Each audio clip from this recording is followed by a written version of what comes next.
Yes, the season is good, and yes, the animation dropped pretty goddamn hard, besides mostly like the last two episodes. The whole season's story has been actually pretty great besides the animation part.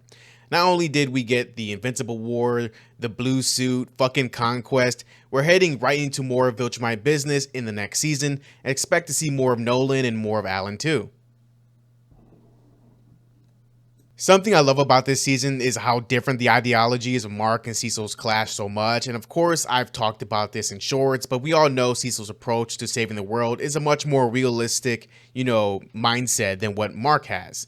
Mark's idea of being a hero and saving the world is what most would wish it could be, right? Beat the bad guy, get back home by 7, to your family, tuck your kids in bed type of shit.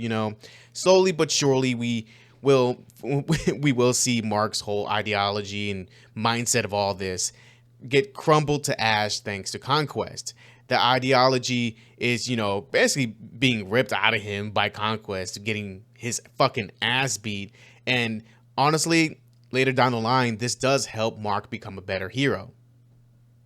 Granted, he will make mistakes in the future still, but others will make mistakes as well, like Cecil, Robot, Alan, Oliver, and many more characters in Invincible. Cecil at the end of the episode is really trying to get some he's trying to get information from Conquest, which is a big stupid fucking decision. Many people do not agree with this at all, and even Mr. Moist Critical himself, he was like, this is a character killing, assassinating sort of move, right? But let's be honest here. Cecil has had 3 events of Viltrumites battling on Earth, and they could barely do shit at all, right? So of course he feels like he is cornered. He doesn't have any weapons, so he wants to take any sort of advantage he can over the Viltrum Empire, over any Viltrumites that come over to go ahead and try and take over the Earth, and so on, right? Maybe if he handled the whole Mark situation a bit better, he could have had a real weapon against them, but in due time, he will. It's just so goddamn fascinating seeing discussions about who's right and who's wrong, the gray areas people will wind up in when getting more in detail in discussion. It's so goddamn good to see and interact with and just read. It's so goddamn cool. I honestly just wish the animation kept up with the storytelling. They even warned us the animation might not be the best, and it's a goddamn shame. I think with this season being a clear example of what the series will look like without more time and, more time in the oven, right? We should grant them that, of course, with more resources to get shit done, of course. I keep saying, of course. Yeah. But yeah. Some people have really compared the show to anime, to where the show does not compare to even like the normal cookie cutter anime that they have over there, which is fair to a point. You can't really compare them when you're looking at the whole workload aspect, because Japan is notorious for overworking their animators. And while yes, they produce top tier anime for people to enjoy, I'm pretty sure 9 times out of 10 the West won't do that and probably will, go for a strike or some shit, right? So while it does suck that the animation did dip, I think we can use this recent season as an example of not rushing the animators. I'd love for seasons to come out faster, and of course, yeah, like they're fun. Like the whole series is fun, but I'm not trying to go ahead and and watch a series where the animation is like going up and down because of the whole, like, the animator's sanity, as well, going from rock bottom to going up top or whatever, right? I don't want the animator's sanity to just be like the cost of like great animation, right? I would rather them give more animators to the whole project, or just go ahead and just give them more resources and time to make the whole project better, right? The animation honestly is the only flaw this season that I personally had, right? I did really enjoy the spoilers from, a future immortal, which, really nice touch, nicely done. It's also really cool to see like the beginning of Eve and Mark's protection business for facilities housing superpowered beings, so that they can make some good money without relying on parents or the government. It's really neat. And then we got to motherfucking Powerplex. Like this, man, like this was a heavy episode. They did really change a good bit of the, like, from what the comics had, and expanded more on Powerplex as a person. Like he didn't kidnap them, like his family, or fake kidnap, like into a building. He had them in the sewers, and you know, his son was a little bit more older and understood everything a bit more. But yeah, like the changes they made, you know, are welcome, are a welcome change. Pyroplex is an interesting character, as he knows Invincible went through some real crazy shit, but still blames him because, you know, the hate, like the grief and everything, just makes him want to blame Invincible more and more. And that grief and anger mixed too well, and you know, mixed too much, results in Pyroplex having such an obsession with him that he made mistakes. And a big one was that he accidentally killed his wife and child after using them to get Invincible over to him, which is, even in the comics, was a pretty heavy moment for both Pyroplex and Invincible. And just after having all this like hit him so goddamn hard like a goddamn truck, he will now have to go ahead and deal with evil versions of himself going ahead and destroying the planet, right? Because of fucking Angstrom leaving, right? Of course, this motherfucker here. And honestly, the Invincible War was honestly pretty damn good, pretty damn great, and a defining moment for many heroes. And you know, there were many deaths as well. It really, like, this all really did go ahead and open Mark's eyes to his own bullshit. And I was honestly expecting Mark to get his ass beat a little bit more by everyone who are just, you know, frantically trying to fight any version of Invincible they see. Because, you know, of course, they're all just destroying everything. And I genuinely think that our Mark, in my opinion, is the more powerful version among all these other Marks. That's just my opinion. But he did beat the fuck out of Mohawk Mark, so that at least has to amount to something, right? His unwillingness to kill does nerf him a good bit, but most of the Marks probably wouldn't be able to handle him anyways in a 1v1. But that's in a 1v1. If they decide to jump the fuck out of him, you know, that's a whole different fucking story. The actual destruction and violence in this season is actually pretty goddamn nuts. During the Invincible War, there was so much chaos and death, and we lost so many heroes, so many people, but we did lose the main man, Rex. RIP to him. Of course, Rex is an asshole, but he became, like, at the time of his death, a lovable asshole towards the end, right? He was getting better, and, you know, he changed a lot compared to how he was in the first season, which is really good for his development. But goddamn, did they really have to show us like so many like death flags for him? Like, what the fuck? It's really nice that they expanded on the variants as well, and, you know, have them have a bit more personality than the comics, which I think is a big step up from the comics themselves, because, you know, of course, with this new media, they have more chances to express these different characters a bit more in a variety of ways than just pages on a goddamn book, right? And of course, Angstrom betrayed them all and sent them off to a deserted Earth, and Mark had to lock in and really beat his ass. But in the end, he does escape, which honestly, you know, it's gonna set up for more things in the future. But I don't really mind it. It really does go ahead and cement to Mark that he really does need to change. Then who better than to go ahead and cement this change is Conquest, who is the one that knocks that shit right into his system and knocks all that non-killing, you know, high and mighty like morals and ideas out of his system, right?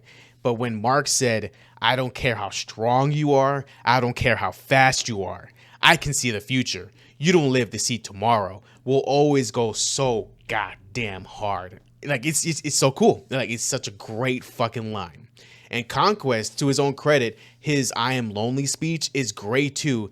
And it not only gives us a look into Conquest as a person and why he doesn't change, because all he ever has known is Conquest, and that is who he really is, Conquest. And there's no reason, no way that he can go ahead and be anything else, because it's been too long and this is all he knows, which, you know, it's pretty, it's understandable. Like you can't really be mad at him for doing all this, because this is literally all he knows, and he's a literal old man as a Viltrumite. You know how old you got to be to look like an old man as a Viltrumite?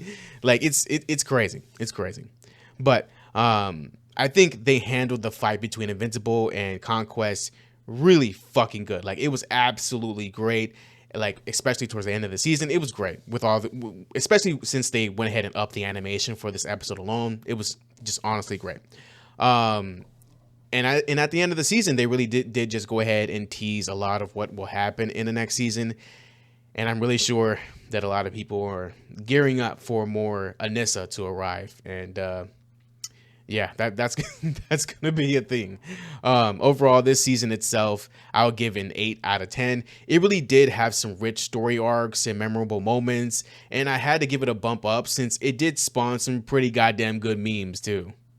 I just think the animation is what held back the season a lot, and that the last episode really shows us how the whole season with this sort of animation could have elevated the show even more. Hell, even the comic, if you aren't paying attention, looks much better, clear. It looks much more clear, much more well drawn compared to when it first came out. I think when a show continues on after the first season, the animation I feel should get better, more defined, more fluid, you know, just more appeasing to the eye, and you know, gives that sense of like it's getting better and better, right?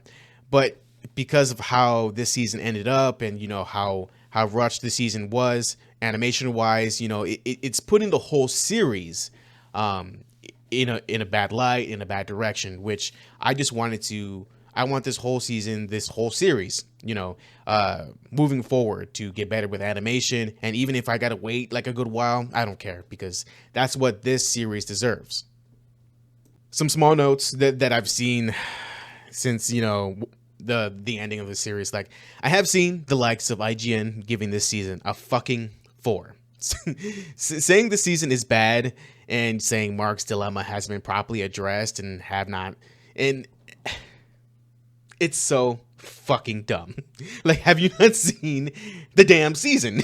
What do you mean? Like, his dilemma about the idea of not killing being dismantled piece by piece by his other variants of himself, and one of the strongest Viltrumites he has faced so far, causing him to make a choice, wasn't clear to you. I don't understand. It's so fucking dumb, right? Like how the fuck, right?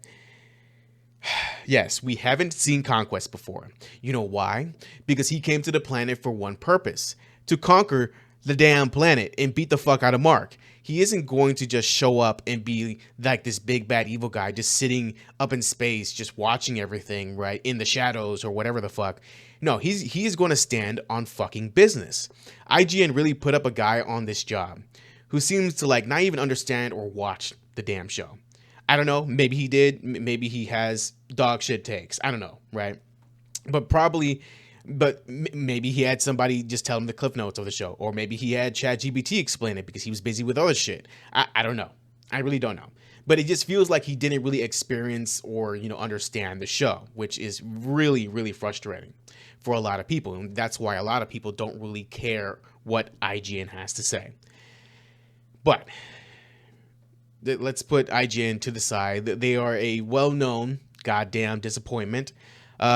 Let's talk about the fans, right? Some fans are really getting out of pocket with either like the slander or, you know, cope for the show, which is, you know, granted, I guess, on both sides. Like, I understand both sides, right? Like, the animation is I can't speak. Like, we know, we can see the drop in quality, right? I think some of the minor changes and few things left out are fine to help the episodes flow better. Who knows, maybe they moved up certain events to make more sense in the future, or like, you know, to add more fluff to, you know, storylines or, you know, events that, you know, don't really have much action or whatever the fuck, right? Who the fuck knows, right? I'm not there yet. I wish. I wish I was going ahead and in the writer's room putting things together. That would be really fucking cool. Again, I do think we should be more understanding and give Amazon more time to better animate the goddamn show. A year and a half sounds good to me instead of like a yearly release. I would love a yearly release schedule only if the animators have more support and resources to help get it done faster and more, just make it better. Honestly, just more efficient to make like the animation better, more fluid, just better, just overall, just better. And yeah, that's just been me ranting and raving and talking about season 3 of Invincible. Like these are just my thoughts on the season. I do think like the season was genuinely good, brought about like a whole bunch of good topics for people to talk about, great moments, great memes, just to like, you know, sustain the fans for some time. We'll love some specials on specific characters like Ted Jacket or Wolfman or, you know, Brit or you know all these characters that were really interesting and that we saw during the Invincible War. It would be really fucking nice, right? You know, just specific characters would be nice. But if they can't, you know, it's whatever. I'm content with just, you know, Invincible being the main focus of the animation studio. And yeah, this has just been me. I'm not gonna lie, I had to go ahead and redo the entire like voicing of the script and everything because my software basically just shit itself, and you know I had to redo the entire goddamn video. It's a little bit frustrating, but it's okay. It's okay. But yeah, what do you guys think of the season? I can't wait to watch more. They said they're gonna like want 8 more seasons or like an overall of 8 seasons, something like that, which I'm down for, but I just really want the animation to be on par or, you know, surpass like the actual storytelling because it's just going to get even more crazier from here on out when it comes to the story of Invincible, right? So yeah, let me know what are your thoughts in the comments below. Stay safe and healthy mentally, emotionally, and physically. See you guys next time. Peace.